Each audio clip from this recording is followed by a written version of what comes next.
Hey there, today we are going to walk you through the process of deleting messages on Snapchat.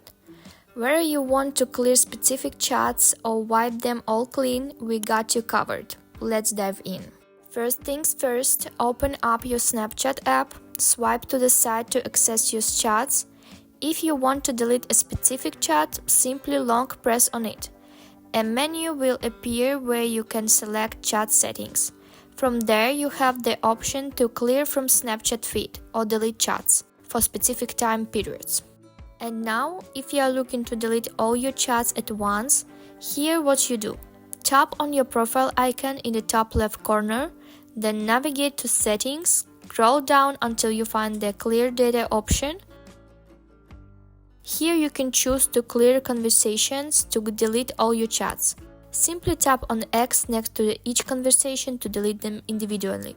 Additionally, there are options to clear all your data or clear your AI data if needed. And there you have it. That is how you manage and delete your Snapchat messages. If you have any questions or thoughts, drop them in the comments below. And don't forget to hit the like button and consider subscribing to more helpful tutorials. And thank you for watching and see you in the next video.